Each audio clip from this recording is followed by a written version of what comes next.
How to fix TikTok lag on Android phone. Hello guys, in today's video I'm gonna show you how to fix TikTok lag on Android phone. First open settings and then go to storage and then clean up, and here you will find junk files or cache. Click on it and click delete, and as you see cache have been cleaned. Now just go back to settings and then go to system updates and go to software update and just update your phone if there is an update here.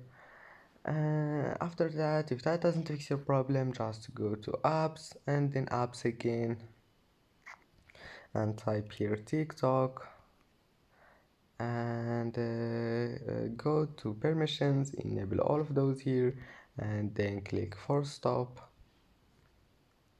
and go to storage, click clear data and click OK. Now just try again and your problem will be fixed, and that's it. Don't forget like and subscribe, and see you in the next video.